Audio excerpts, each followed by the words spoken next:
नमस्कार, आप capital TV Uttar Pradesh देखना शुरू कर चुके हैं। मैं हूं आपके साथ समीक्षा तिवारी। अपने बयानों से अक्सर सुर्खियों में रहने वाले भारतीय जनता पार्टी के पूर्व विधायक संगीत सोम एक बार फिर राजनीतिक बहस में केंद्र में आ गए हैं। इस बार उन पर हमला बोला है उत्तर प्रदेश के सरधना विधानसभा क्षेत्र से समाजवादी पार्टी के विधायक अतुल प्रधान ने। अतुल प्रधान ने संगीत सोम पर न सिर्फ गंभीर आरोप लगाए हैं, बल्कि उनकी राजनीतिक चरित्र, विचारधारा और सार्वजनिक छवि पर बड़े सवाल खड़े कर दिए हैं। लेकिन इस पूरे विवाद में सबसे बड़ा सवाल यही है कि आखिर अचानक से संगीत सोम पर आरोपों की बौछार क्यों शुरू हो गई? क्या इसके पीछे सिर्फ राजनीतिक द्वेष है या फिर इसके तार बांग्लादेश में हिंदुओं पर हो रहे अत्याचार के खिलाफ उठाई गई आवाज से जुड़े हैं? इन्हीं सवालों के जवाब तलाशने के लिए हम आपको स्पेशल स्टोरी में पूरी कहानी विस्तार से बताते हैं। सपा विधायक का बीजेपी पर बड़ा हमला। समाजवादी पार्टी के विधायक अतुल प्रधान ने मीडिया के सामने बयान देते हुए भाजपा के पूर्व विधायक संगीत सोम पर कई गंभीर आरोप लगाए। अतुल प्रधान का कहना है कि संगीत सोम दोहरा चरित्र निभा रहे हैं। एक तरफ वो खुद को हिंदुत्व का बड़ा चेहरा बताते हैं और दूसरी तरफ मुस्लिम कारोबारियों के साथ मीट एक्सपोर्ट का बिजनेस करते हैं। अतुल प्रधान ने यहां तक कह दिया कि संगीत सोम मोइन कुरैशी के साथ मीट कारोबार से जुड़े रहे हैं और दूसरी ओर फिल्म अभिनेता शाहरुख खान को गद्दार बताकर हिंदू मुस्लिम का एजेंडा चला रहे हैं। अतुल प्रधान के मुताबिक ये पूरी राजनीति सिर्फ नफरत फैलाने की है। दरअसल ये पूरा मामला उस वक्त गरमाया जब बुधवार को समाजवादी पार्टी के विधायक अतुल प्रधान ने अपने आवास पर मीडिया को बुलाकर संगीत सोम पर सीधा हमला बोला। उन्होंने आरोप लगाया कि संगीत सोम मुसलमानों के साथ मिलकर मीट एक्सपोर्ट का कारोबार करते हैं और फिर खुद को दुनिया के सामने बड़ा हिंदुत्ववादी नेता साबित करने की कोशिश करते हैं। अतुल प्रधान ने यह कहा कि यहाँ पूरी राजनीति दिखावे की है और जनता को गुमराह करने का प्रयास किया जा रहा है।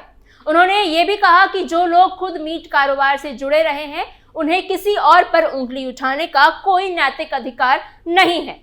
अब सवाल उठता है कि इन आरोपों की जड़ आखिर कहां है? इसके लिए हमें वक्त में थोड़ा पीछे जाना होगा। साल था 2015। अचानक संगीत सोम के खिलाफ आरोपों की एक लंबी श्रृंखला सामने आने लगी।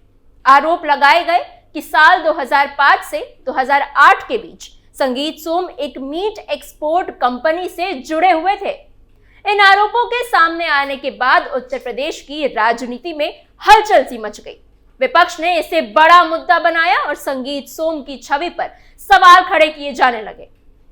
इन आरोपों के जवाब में संगीत सोम ने उस समय एक निजी चैनल को दिए इंटरव्यू में खुद पर लगे सभी आरोपों को सिरे से खारिज कर दिया था। उन्होंने साफ शब्दों में कहा था कि उनका मीट एक्सपोर्ट से कोई लेना देना नहीं है। संगीत सोम के अनुसार उनके एक मित्र मोयुद्दीन कुरैशी, जो कि एक किसान थे, उनके पास अपने बिजनेस में लगाने के लिए पूंजी नहीं थी। उन्होंने मदद के लिए संगीत सोम से संपर्क किया था और संगीत सोम ने बताया कि उन्होंने अपने मित्र की मदद के तौर पर केवल 6 से 7 लाख रुपए जमीन खरीदने के लिए दिए थे, न कि किसी मीट एक्सपोर्ट बिजनेस में साझेदारी के लिए। उन्होंने ये भी कहा कि उनके बयान को तोड़ मरोड़ कर पेश किया गया और उन पर जानबूझकर झूठे आरोप लगाए गए हैं। इसके बावजूद ये मुद्दा समय समय पर उठता रहा और अब एक बार फिर समाजवादी पार्टी के विधायक अतुल प्रधान ने इसे ताजा कर दिया है। सुरक्षा पर सवाल या सियासी दबाव? अतुल प्रधान यही नहीं रुके। उन्होंने संगीत सोम को मिली सरकारी सुरक्षा पर भी सवाल खड़े कर दिए। उन्होंने पूछा कि आखिर एक पूर्व विधायक को इतनी सुरक्षा क्यों दी जा रही है? अतुल प्रधान का इशारा साफ तौर पर इस बात से था कि संगीत सोम को मिली सुरक्षा राजनीतिक दबाव और विशेष व्यवहार का एक नतीजा है। दरअसल अतुल प्रधान की नाराजगी की एक बड़ी वजह हाल ही में संगीत सोम द्वारा दिए गए वो बयान है जो बांग्लादेश में हिंदुओं पर हो रहे अत्याचार और हिंसा को लेकर सामने आए थे। आपको बता दें कि हाल के दिनों में बांग्लादेश में हिंदू समुदाय के खिलाफ हिंसा की कई घटनाएं सामने आई। इन घटनाओं को लेकर पूरे देश में आक्रोश देखने को मिला और इसी क्रम में संगीत सोम ने भी मीडिया के सामने तीखे और आक्रोश भरे बयान दिए थे। उन्होंने बांग्लादेश में हिंदुओं की सुरक्षा को लेकर सवाल उठाए और अंतर्राष्ट्रीय मंच पर इस मुद्दे को उठाने की मांग भी की। इतना ही नहीं, आईपीएल में शाहरुख खान की टीम कोलकाता नाइट राइडर्स में बांग्लादेशी खिलाड़ी मुस्तफिजुर रहमान की भागीदारी को लेकर भी देश भर में नाराजगी देखने को मिली है। संगीत सोम ने भी इस मुद्दे पर खुलकर बयान दिया और मांग की कि बांग्लादेशी खिलाड़ी को टीम से बाहर किया जाए। उनके इन बयानों के बाद माहौल और ज्यादा गर्मा गया। संगीत सोम के इन बयानों के बाद उन्हें और उनके परिवार को जान से मारने की धमकियां मिलने लगी। धमकी भरे फोन कॉल, मैसेजेस और वीडियो कॉल बांग्लादेश के नंबरों से आने लगे। जब इन नंबरों की पुष्टि हुई तो पुलिस और खुफिया एजेंसी अलर्ट हो गई। मामला गंभीर होता देख संगीत सोम के निजी सचिव शेखर ने सरधाना थाने में अज्ञात लोगों के खिलाफ मुकदमा दर्ज कराया। शिकायत के मुताबिक सोमवार सुबह करीब 8 बजे अंतर्राष्ट्रीय नंबरों से लगातार धमकी भरे संदेश और वीडियो कॉल प्राप्त हुए थे।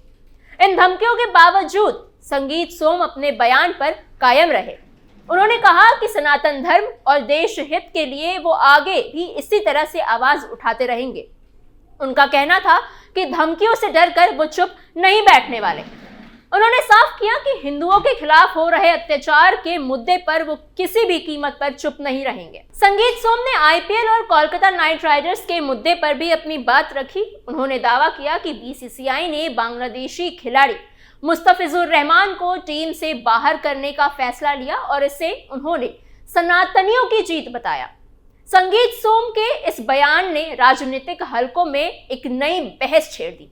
इस बहस के दौरान उन्होंने शाहरुख खान पर भी सवाल उठाए और उनकी चुप्पी को लेकर सीधा निशाना साधा।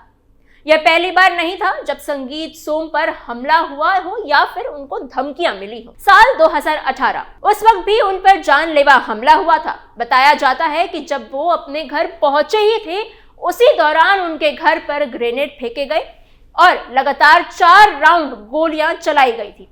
इस मामले के बाद सरकार की तरफ से उन्हें सुरक्षा मुहैया कराई गई। संगीत सोम का कहना था कि उन्हें पहले भी लश्कर-ए-तैयबा की तरफ से धमकियां मिल चुकी हैं। ऐसे में उनके मुताबिक उन्हें मिली सुरक्षा कोई विशेष कृपा नहीं, बल्कि उनकी जान के खतरे को देखते हुए एक बेहद जरूरी कदम है। लेकिन समाजवादी पार्टी के विधायक अतुल प्रधान को यही सुरक्षा नागवार गुजर रही है।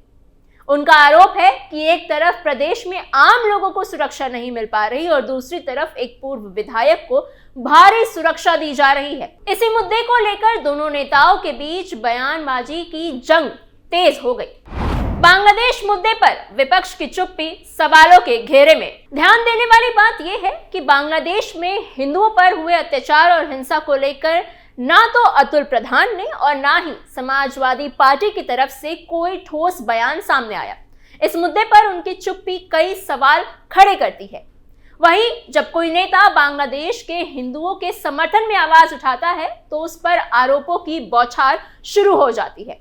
संगीत सोम के समर्थकों का कहना है कि एक सोची समझी रणनीति के तहत किया जा रहा है ताकि हिंदुओं के मुद्दे पर बोलने वालों को डराया जा सके। अब सवाल यह है कि क्या पूरा विवाद सिर्फ राजनीतिक बयानबाजी तक सीमित है या इसके पीछे कोई बड़ा एजेंडा छिपा है? क्या बांग्लादेश में हिंदुओं पर हो रहे अत्याचार के खिलाफ आवाज उठाना अब अपराध बन गया है? क्या किसी नेता की सुरक्षा पर सवाल उठाना सही है जब उनकी जान को पहले भी खतरा रहा हो?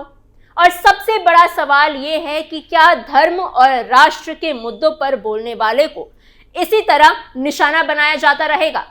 यही वो सवाल है जिनका जवाब आने वाले वक्त में राजनीति और जनता दोनों को तलाशना होगा। अब सवाल ये है कि क्या ये पूरा विवाद सिर्फ राजनीतिक बयानबाजी तक सीमित है या इसके पीछे कोई बड़ा एजेंडा छिपा है? क्या बांग्लादेश में हो रहे हिंदुओं पर अत्याचार के खिलाफ आवाज उठाना अब अपराध बन गया है? क्या किसी नेता की सुरक्षा पर सवाल उठाना सही है जब उनकी जान को पहले भी खतरा रहा हो?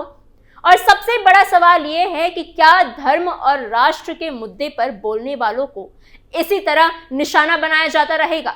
यही वो सवाल है जिनका जवाब आने वाले वक्त में राजनीति और जनता दोनों को तलाशना होगा।